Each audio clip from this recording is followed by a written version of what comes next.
Welcome back, my kindred, to Canada by Night, a Vampire the Masquerade live play podcast. With an RCMP officer approaching her vehicle, Val had no interest in being caught and sped away. She drove into the woods and took off on foot into the Manitoba wilderness as Officer Safe called for backup and pursued her. Val fled to a nearby farmhouse where she was ambushed by 2 more officers. Desperate, she killed them both and attempted to leave in their car, but was blocked by 2 vampires who invited her to come with them instead. How will Val fit in with her kindred saviors? Find out now as you return to the world of darkness. Val, you find yourself traveling alongside Vincent Valancourt and Amy Stake, as they introduce themselves, who bring you to a farmhouse about 2 hours from where they picked you up. Inside, you find a bit of a charnel house. Okay. It's decorated, elaborate paintings, elaborate art, some of it beautifully done on the walls, some of it daubed in blood, corpses in costumes, posed. You know, if there are 8 seats at a table, 5 of them are just corpses, all dressed up in a variety of different manners. Tyler, what are 3 other entertaining horrors that Vincent and Amy have set up for themselves inside this house? One is a tableau of a poker game going on with 3 corpses. And I don't know if you'll permit me. Please. 1 living person tied and gagged to a chair, just kind of sweating and bug-eyed. And wearing a bowler hat to just match the old aesthetic. Yes, yeah, a bowler hat. And they appear to have been dealt 2 cards. This is Texas Hold'em poker. And obviously, Vincent and Amy left mid-game, it would seem. The 3 corpses are like not the freshest, and they have been posed to be mid-game. And this person is clearly like restrained and was playing against their will for some unknown pot or prize. Yeah. So that's horror number 1. Yeah. Horror number 2. Horror number 2 is going to be, okay, I don't want these to be like one note kind of people. Well, I will say Amy has made 2 bicycles, but has used human limbs to enhance them. So on the front wheel at the center where the spokes meet, there are 2 hands poking out, and on the back there are 2 feet. And there's a head in between the handlebars that are both of the arms with no hands on them. And then she's shaped the torsos, and then the butt is a seat. So you can ride a person like that's like rotting on a metal frame, and there are clearly 2 of them for nice night rides of bikes in the fields. That's horror number 2. Yeah. And horror number 3 is a recreation of Leonardo da Vinci's Vitruvian Man, but just with more parts because it shows the legs and the arms and the varying like axes, and the Vitruvian Man is flayed. Cool. Yeah. This is the interior of the home that they bring you to. You have not had a chance to talk in the car because they both told you you had to wait. You had to wait until you could see the art they'd made. Okay. You were brought from that garage seeing those bicycles into this house. Yeah. And just as a cursory glance, obviously a bunch of these have been mangled.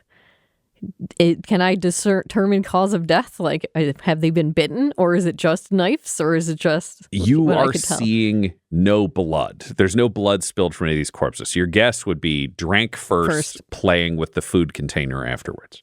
Yep. And Val looking around. This is like, you know, I may have murdered 4 people and burned down a gas station. This is the kind of next level for Val. It's, but knowing that they helped her get out of that pickle she found herself in. Yeah. The pickle Del found herself in. Take a seat in front of the Vitruvian Man, darling. I'll get you a little drink from our friend over here. And Val will do that, go sit down, and looking up at this horror show, which she's a little desensitized to. It's still not the usual for her. She's killed a lot of people Well, and like gruesomely, the but smells are very separate from you. It's not carrying forwards in that horrifying scent of where the scent of the environment would be. And you can see that there is a level of artistry here that I think appeals outside the human norm because you can see what they're going for. right. It wouldn't speak to a human art. This would just be grotesque otherwise. But like there's a level of craftsmanship here that's like these two clearly spent like 2 weeks of very capable hands making this display. And it's things that you would only appreciate as someone who eats people. Yeah. That's the thing is you realize this is art for vampires by vampires. Right. That would just seem to be horrifying otherwise. It doesn't remove necessarily your discomfort or your horror. There don't have just the is same something here interaction. that's not the same as like a mortal person being. You don't feel like the poker table guy who currently is bleeding into some cups to be brought over to you from Amy's steak. Yeah. And I think that is the first thing that pops into Val's mind sitting down looking at it is that she says out loud, "This must have taken you some time." Thank you. It did. But what art isn't worth putting the time into? I guess I don't know much about art. No? I guess we're in good company with Dirty Lady, but Val's opinion like looks itself like, no. Here, darling, have a drink while we're talking. And she just hands out fine, beautiful crystal glasses that are very lovingly maintained. They're flawlessly clean, sparklingly clean, other than the blood that's just been put into them. And you're handed a glass. One's handed to you, Vincent. Thank you, Amy. Oh, you're welcome. She sits down. Thanks for your help. And Val slowly, like she's never drank blood like this. This is all still new for her. Up. Before you drink. Uh-huh. I think a toast is in order. Oh, yes. Yes, of course. To making new friends. To new excitement. To broadening your artistic horizons, maybe? To whatever this is. I love the vagary. To whatever this is. Whatever this is. And they both sip like into each other's eyes slightly too long before turning back to you. Mm-hmm. You both lived here long? A couple of weeks. You know, we go different places. We try different things. We just want to be free to be ourselves. I get that. I thought you might. We'd heard about you on the radio. Yeah. And we knew. That's no ordinary killer. That was something special. Disappearing into the woods, quintuple homicide, outrunning the RCMP and leaving them broken but alive. We had to throw off our own little hunt to come find you. Yeah. That's... Sorry, I didn't expect to run in anyone in these circumstances. Well, a friend in need is a friend indeed. So, what brings you here? How long have you been one of us? Val is tracing back through her mind of like, is there anything weird? I'm like, okay, I just can't talk about Rufus Cross in her head. But she's like, what else is it okay to tell these people?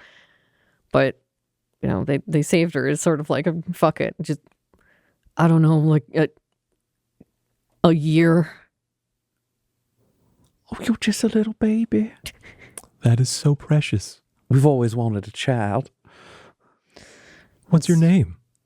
I'm Val. Val. Oh, that is a beautiful name. Wonderful name, Val. Beautiful. Thanks. So you don't even know what your pals are. Can you even make yourself look alive? What? Oh, she doesn't even know. This is going to be so much fun. We can teach you so many things. Yeah. Teach me. No rules, though, right? Oh, my God, Amy. Did you hear that? Oh, she's worried about rules. Oh, darling. If you look around, did you see my people bicycles? Do you see the Vitruvian man? Do you see Eugene over there? He's got the losing hand. She's looking at the sweating man at the table. Does it seem like rules to you? No, that's right. Yeah, Vincent's Peter Pan and I'm Wendy, and we're never going to grow up. Never ever. Not me either. That's right. So what need do we have for rules? Yeah, right now I gotta not get caught. I've not really figured that all out yet. Well, that's society trying to put their rules on you, trying to contain you and corner you. I mean, who in their right mind wouldn't react like that? Killing cops, stealing cop cars, burning down a gas station. I mean, you're being suffocated, Val. Yeah, that's how it feels. Some of them I didn't mean to, I get so hungry sometimes. Well, of course you do. You're just a little thing. You're in your first year. Who could blame you for pushing the limits, finding out what your limits are? You've got to take those risks, darling. You got to be who you are. And you know what? Sometimes maybe you don't mean to do things, but that doesn't matter. That's like, oh, you broke a toy. Well, then you get a new toy. Yeah. That's why there's mortal concerns getting brought all over on life, and it ain't right. You know, Camarilla, it's just a bunch of vampires who still think they mortal. And then you've got the Sabbat. Religion? Really? We're freed from all the shackles except the most obvious one? No. We're just here to be vampires. Enjoy this. You're worried about getting caught? Look at what we're doing. We've done this 100 times, and we ain't been caught once. No police looking for us. We're free, darling. What we want to know is, if all those rules are gone, what does Val want to do? What does the monster inside you want to be set free?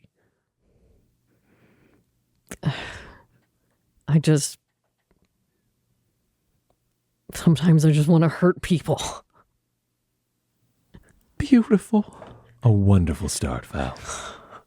What else? Fuck, I don't know. I've just been running and by myself. So you want company? Well, we can provide that. And we can provide you so many things to hurt. What else do you want, darling? And you're seeing like a fixated hunger. Amy's playing with her lip, like just almost like gripping her knee with one hand, just very into this conversation. I don't know. I don't know what all I can do yet, but I just know that I'm strong now, and I'm sick of running away. Good. That's very good, Val. Let's start at hurting people and just see where things take us. Yeah. And Val will get up and walk over to the setup poker table and is just looking at this human mortal that is there, and like does that thing again where she's concentrating on the breathing and the heartbeat and all of those things of like trying to figure out like, is this something I can do? It's also, she's killed so many people at this point. It's like everything feels so distant. And even them describing people as like toys, and like she keeps thinking of people as being meat. And like when she drains all their blood, it's like then they just turn into meat and I don't have to care about it anymore. And so even just looking at this other alive person there, what are you keeping him for? For fun. Because we can. Right. But sometimes killing them's fun too. You look like you got a hunger in your eyes. Yeah. Val's also patting herself over because she's been shot so many times. Yep. Shot with a gun and shot with 2 shotguns. Yeah. Yeah. Do you want to change your clothes? We've got a whole wardrobe we've put together. I just want to close some holes. And she's going to lean down and bite and eat this guy sitting at the table. And Amy and Vincent just watch, delighted. Yeah. Vincent applauds, just like a slow clap that like speeds up as you drain Eugene dry. I was going to say, and Amy joins in. It's just, it's Shia LaBeouf clapping at the end of the Shia LaBeouf song. Just by the time they're done, and he dies in your arms. Then she just let him flop over onto his cart. So he's just like spat head, blood on the edge of the table. And she's going to like wipe her mouth with the back of her hand. And I feel a little better now. Excellent. Good. Very good, Val. You can feel so much better. Has it been hard this past year? Yeah, I've just done what I had to survive, I guess. Oh, Val. It doesn't have to be hard ever again. No, we'll look after you. You're going to have the nicest clothes. You're going to have the most fun. You're going to cause the most pain. You'll be free to just be who you are, and you're never going to have to hide again. I like that. No more running, Val. You'll be family with us. And here's the best part about this kind of family, Val. It's forever. Val is looking out the front window and like just kind of turning and looking out at this whole house. And it's like the family talk and those sorts of things. And it's just like, I want to learn stuff and I'm sick of being outside in the nothing in the woods. And it's just like, okay, yeah. To family. And Vincent will just be staring at you and resume applauding. Just slow claps, speeding up, faster, inhumanly fast clapping. And Amy is already cutting off Eugene's face. Yeah. And Val will go pick up the glass full of blood that she doesn't really need anymore, but she will sit down on a couch or wherever with the glass and holding it and just sitting in this. It's a different thing. I don't know if it's better. You know? Jury's out. Jury's still out. Jury's still out on Vincent and Amy. This or Cross's Gym. Coin flip. So you begin to travel and live and sink into the darkness that is Vincent and Amy's world. Yeah. People are toys, playthings to be cast aside, broken at a whim. The thing that they have that allows them to travel in a way that you've never been able to do is Amy's ability to control people's minds. Oh, right. You've watched her wipe people's memories so they don't remember what's happening.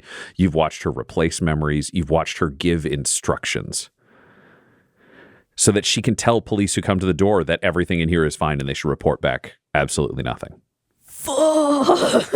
That's some cheat. That's amazing. So when your beast strikes you at an inopportune moment and you kill someone, she can give the story. And the two of them create bulletproof alibis because Vincent is the muscle. Amy's not nearly as strong. Amy does the mind control. But between the two of them, they're also happy to just pin any murder they commit on the closest human. And I think this is the time period that Val starts learning to call people just humans, separate from me, not like me. Different species. Different, totally. Completely different. So you learn your abilities over the years. Are there any abilities we have not yet covered that you would learn to specialize in? Okay. I would say there's basically, they're all strength ones, are all of the skills that she has. So it really is the brutal feeding, which means she can drain someone really fast. She's got the prowess, which is that when she calls upon the blood, can make herself even stronger. And then her lethal body, which means that she does aggravated damage to mortals. So she can just really hurt people without any weapons, without anything else, and break them apart. Alrighty. Each of these we will use as a scene to show the following 4 years that progress inside this nightmare coterie. Yes. Can you roll me your D4? Oh, yeah. It's a 4. It's a 4. The first skill that you were taught along the road, and it takes some practice. And there are a number of people who die along the way because they can see through your illusion. Because Amy is determined that the first thing you should learn to do is the blush of life. Yes. Which is complicated. It requires a full vampiric use of blood. Yeah. You're directing it consciously to different parts of your body. You're making yourself appear human, but it means you have to activate a ton of dead organs in your body all through conscious thought as it's happening. Vampires over time learn to do this relatively naturally, or the recently dead can often create it more quickly. Yeah. You're in this weird circumstance where you were turned and then had a year where you didn't use your body. Yeah. So now it's trying to awaken organs that now feel foreign instead of feeling present. That's super cool. So Amy is teaching you over the corpse of someone that has been hauled into an apartment. Yeah. You went to a nearby appliance store and stuffed this entire apartment full of freezers because you're using it as a place to stay, and you've just been dumping bodies into all of these freezers so the smell doesn't get out and bother the neighbors. So there's a kitchen table, and then it's just stand-up freezers, laying down freezers. When you fill one of the freezers on the floor, you put another one on top of it and run that one. You've been lying about the electrical meter. Vincent yanked it out, so there's no tracking on it anywhere, but you're just lying about all of it. And she's got a body on this table that's been cooled, and she opened it up and said, all right, so some of these are the more obvious ones. We know you're doing okay on the skin. It's nice to feel a little tickle on the outside of the body, but you need to understand these organs that are going to affect things. One of the trickiest parts is here, and she pulls open this person's chest. Says, see the heart.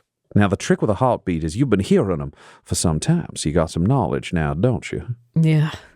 Yeah, the trick is the heartbeat is somewhat irregular. As people get more excited or less, then that can kind of increase or decrease their heartbeat. It's not perfectly in a row. You know that. So you need to be able to create that pattern. And I would argue, once you can master that, it's the primary organ that's going to heat you up. It's going to keep your metabolism running in a more mortal frame. And then, this I would argue is the trickiest one. You have the skin the right color, but it ain't the right sheen. Now, you can't make yourself sweat, or you know you're going to sweat blood. Right. You could consciously do it. You know how we can cry tears if we're faking it because we turn those on. What it means is you're going to have to practice. This is going to sound complicated. You'll master it. I believe in you. You need to turn on the oil production in your skin to a degree that'll give you a little bit of a shine, something that looks like sweat, but is not. Can't make a liquid, you can just make a sheen. Isn't that right, Vincent? That's right. And he just like slams shut another freezer as like a bone breaks, clearly like Smushed in there. was not closing, and then just like that got it. All right. It fucking makes sense to me. I'll try it. Okay, perfect. Just a second. She goes to the end of the apartment, opens the door, and just says, Father Christopher? And this entranced priest just wanders in. She says, Father, of course you can only see me. Now, she is flawlessly human. That's the thing that is perhaps the most staggering to you and most shocking about Amy is she can go from crust punk weirdo psycho to within an instant. It's like smoothing back the hair, fully human. Wow. And people just seem to be drawn to her when she does this. So this priest is just staring at her. It's a young priest, late 20s, super clean cut, super hopeful, just a little bit marionette-ish in his movements, but his head doesn't have that. His head is his own full kind of attentive, lively thing. And he says, oh, yes. Father, do you believe in the supernatural? Of course, there are things in this world we don't understand. And then you believe that you can recognize them. I've seen things before the seminary when I was young. That's why I dedicated myself to God. Exactly, Father. That's why we all do and such. So I want to introduce you to a friend of mine, and I'm worried that she might be something other than what she seems. She can't be. We must destroy her if she is. I know, Father, but I need someone who can look at her and be sure. I will miss nothing. I will know. I will know I have seen the beast. Excellent, Father. Just a second. See nothing. Oh, and here another. Turn off for a second. And he's just out. She turns to you and says, all right, give yourself that blush of life like we talked about. Get that little sheen on you. Okay. Roll me a rouse check. It's a 9. I pass. That's a 9. Okay, you pass. That's great. You maintain your overall blood level. You've been getting better at just these kind of low stress tests of maintaining it. Can you roll me a manipulation?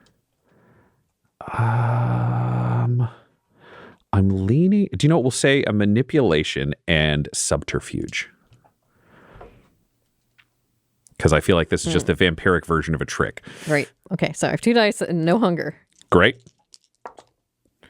2 successes. Great. I was going to say, and you rolled a rouse for this. Give yourself a bonus die. I'll let you do that. You. Oh, another success. 3 successes.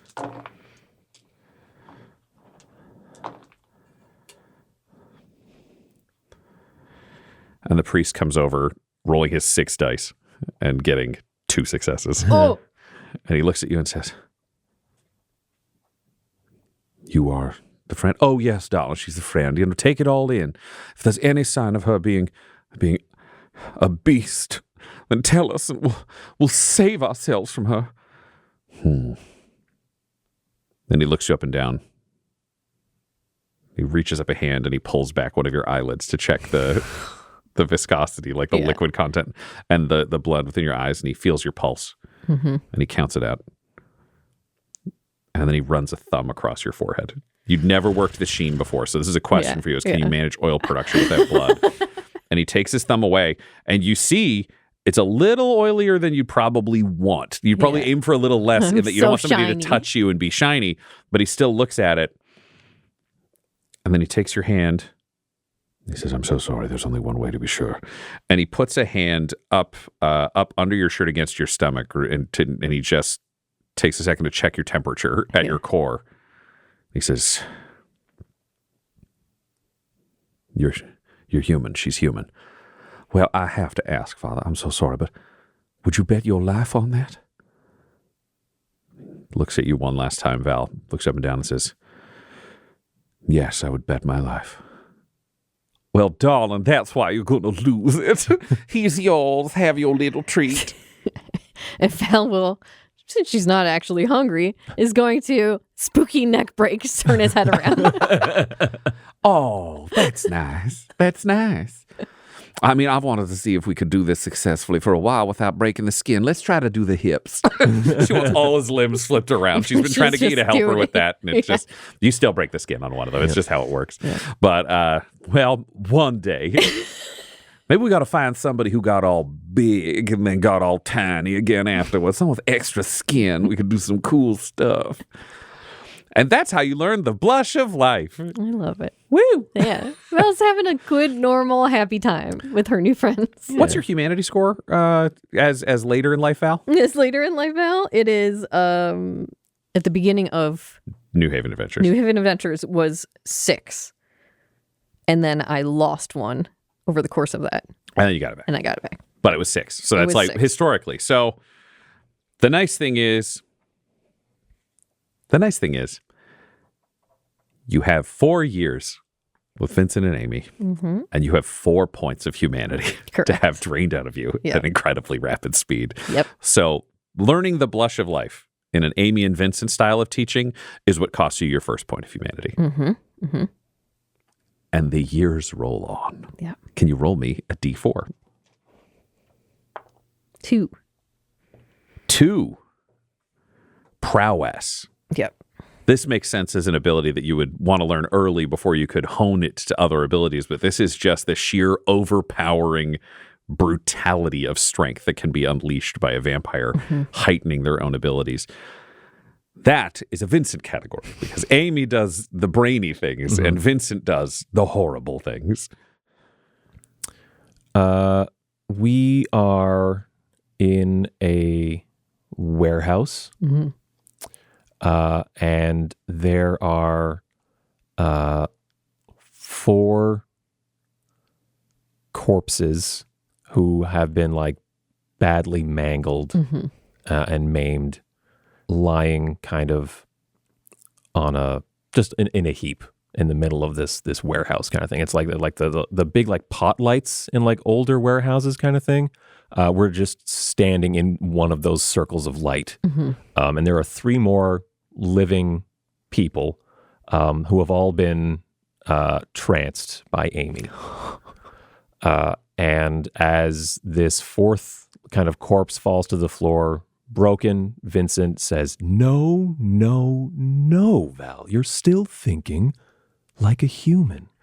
You're still thinking the laws of physics apply to you. Now, take this strapping young gentleman here. Try again. Interlock your fingers with his. And I want you to just push. Don't think about the resistance. Don't think about the bones breaking under your hand, the muscles snapping as they are bent in ways that this man can't. Those rules don't apply to you anymore. It should be like pushing through air. There should be no resistance. Try it." Val, feeling like that is just like, I am so much stronger than all of these people, and that is what will keep me safe. That is the comfort place. And puts her hand to grab this human's hand, and then just tries to shove him. And I guess Big we ask for a roll Big on that. Does prowess require It a rouse does, check? yes. Roll that rouse. There's past 9. 9, great. You hang on to the blood. So roll me. In this case, I think it's strength and I would say athletics, because this is just an attempt to walk. You're not trying to like punch your way through this guy. Right. So strength and athletics, and prowess adds my potence to my strength check. So that's getting in there too. So we'll see what happens. So many dice. 1, 2, 3, 4, 5, 6 successes, but 2 1s. So 4 successes. Well, I rolled for the tranced guy, and that's 0 successes, 3 2s and a 1. So after the work you've been doing, the way this has been laid out, I would say, Vincent, what do we see from the outside as Val successfully does what you say?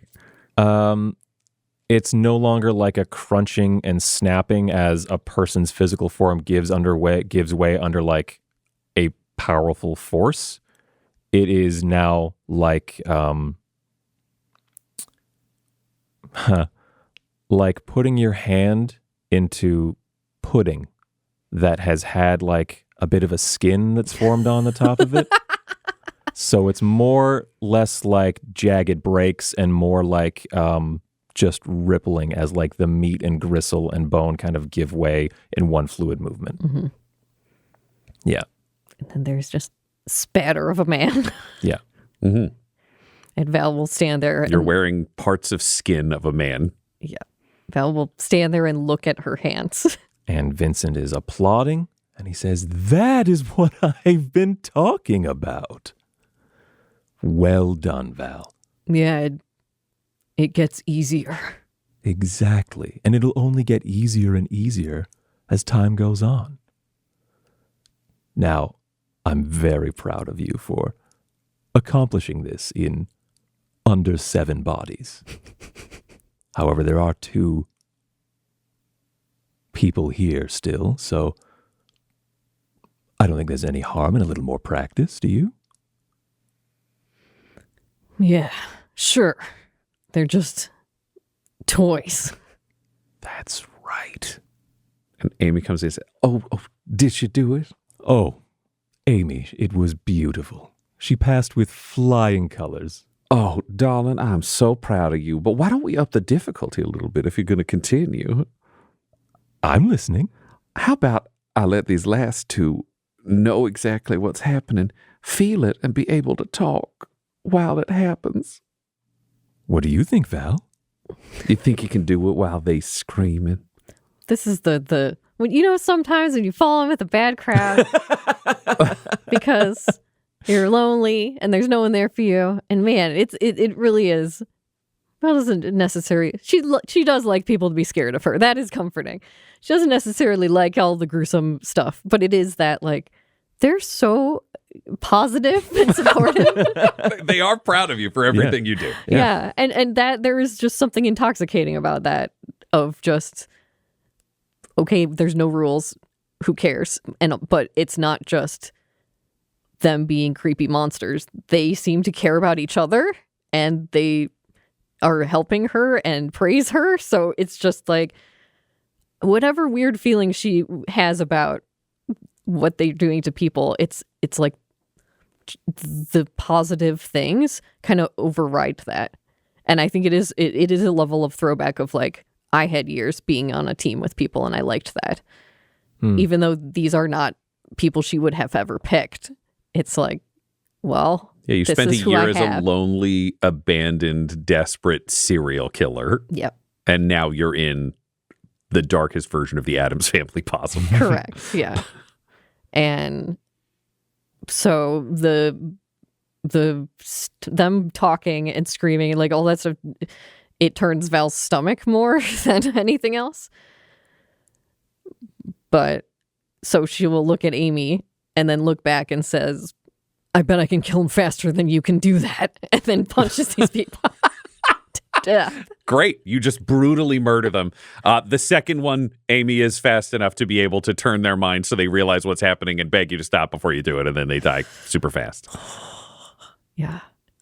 It's that internal struggle of like, I'm dead. I'm dead. Me is dead. Valerie is dead. But there are bits of that of like when people are really like, she likes just jumping on someone and getting it over with. Having to listen to them go on and having to hear that it gets to her. The human part of humans is a problem. Yeah. But she's trying to just learn and go with it, and having two people who are crazy monsters, but who are also can explain themselves and are very supportive is like, well, this is just what I'm doing now. Mm-hmm. And they are always proud of you and supportive of you, and so proud when you push through these human grotesqueries of feeling icky while doing stuff. Yeah. And at the end of the second year, you've lost another point of humanity existing within this. You still have cleverly and in your own way increased your level of violence to decrease the level of grotesquerie. And they're on board with that. Yeah. Killing people fast and explosively is very entertaining to watch for them. And it's been a way that you've been able to, just as you did here, avoid having to completely shred your soul while remaining with them. You're like, they make their gross art over there, and I come through and go, cool, and then leave. It's like... Yeah. And I think Val feels like, okay, well, once the people are totally dead and they're just doing stuff with dead bodies, it's like, it's just meat. That doesn't really affect her that much. It's like, okay, we skin deers, like we do. But when the people are alive, or if she hears anything about a person saying something about their life or any of that gets through, that's the stuff that bothers her. Yeah. And at the end of this second year, Vincent and Amy bring you to a room where they've made a cake out of meat and blood, and they've got seats they've made out of dead bodies, and in the center of this cake is a severed human hand with two fingers raising up, and Amy has gently wrapped them in wax, and they've got little wicks so they're lit. And she says, "Oh, darling, we just had to celebrate your birthday being here with us. You're 3 now. You're growing up. Little baby Val's growing up. Look at you. Sometimes you still feel a little irpy when you do those kills, but at the same time, you have such prowess. You fake humanity so well. You've killed so many people." We're both so proud of you, Val. And we know you have so much more potential in you. You're just beginning your journey, and you're the best thing that's ever happened to us. Val is hearing some of this, but it's Kill Bill sirens in Val's head. And she walks up to that. Obviously, we can't eat the cake. It's whatever.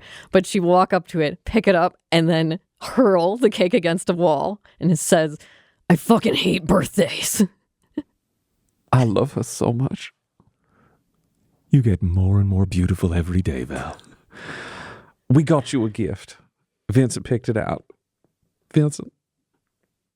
He'll go to like a hotel luggage cart that has a sheet over it, and you can hear like muffled vocalization under it. Yep. No.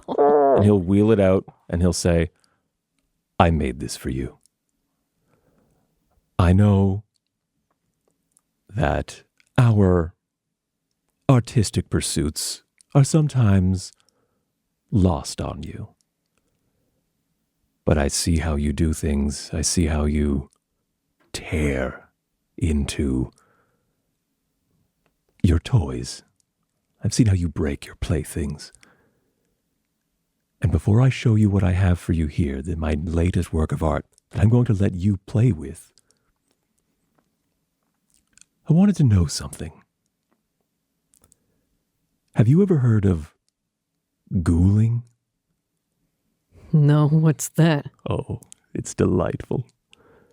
You see, if you feed a human a bit of your blood, your special blood, well, they become almost like us in a sort of pitiful, laughable way. They get much more durable. I'll show you. And he's just going to pull the sheet off, and it will be the Vitruvian Man Mark II, but the subject is still alive because they have been ghouled, they are flayed, and they have multiple limbs kind of grafted onto them in that same pose. And he just spins the hotel luggage cart that they're suspended in as they just rotate, kind of moaning madly. And he also starts to spin. And so does Amy. There's so many nice things about these two, but this is not one of them. It's just Val standing there filled with birthday angst. It's like, I hate birthdays. I hate birthday presents. I hate people talking to me on my birthday. And she's just going to storm out. Vincent, I don't think we'll be phased. I don't think we'd be phased by anything. No, yeah. Not in the least. No, so so it would be like, your present will be here for you when you're ready to break it in. Yep. Oh, darling, happy birthday. Just remember, every day can be as beautiful as this one. Forever. Forever is a long time. This episode of Canada by Night features the voices of Tyler Hewitt and Del Borovic, alongside storyteller Ryan LaPlante. This episode was edited and mixed by Laura Hamstra. Canada by Night's artwork was created by Del Borovic at delborovic.com. That's DELBOROVIC.com. And our ad breaks use the tracks No Control and Cheaps by Jazzar, JAHZZAR. All of their music is available at freemusicarchive.org. Canada by Night is a spin-off of the Dum Dums and Dice series Blood and Syrup. If you want to hear about what happened to Everett before he came to New Haven, look for Blood and Syrup anywhere podcasts can be found. For all things Dum Dums and Dice, including merchandise and how to join our Patreon, you can visit dumdumdice.com or find us on social media at dumdumdice. That's DUMBDICE. Sleep well, my kindred. Sleep well in this world of darkness.